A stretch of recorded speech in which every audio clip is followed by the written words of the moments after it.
This is instructions for the HS928 belt replacement. This is the first time I've done this. I thought I would give it a try and made a short video to help others. I referenced a website and it comes with a risk of danger of possible death or injury. It's recommended to remove the spark plug before starting this project. First, I remove the chute and the worm gear using a 12mm wrench. There are 3 bolts holding the chute and 1 holding the worm gear. No need to remove the chute cable.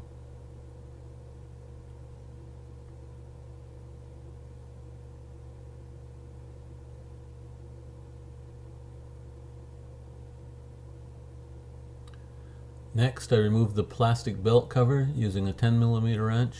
There are 4 bolts.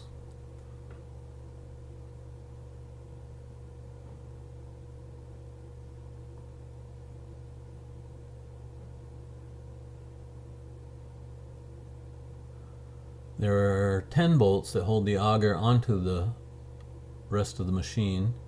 It takes a 12mm wrench. There's 2 on top, 3 on each side, and 2 on the bottom, not shown. I rested the auger on 2x4s to help with removal and reassembly.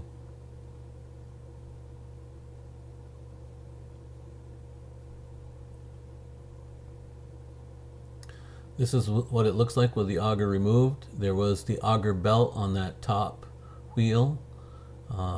Replacing the traction drive belt was easy. Replacing this one, I had to remove the belt holders on both sides of the auger assembly to install the new belt. It's critical to get the belts in the correct place, so you may want to take a photo of this before you remove the belts.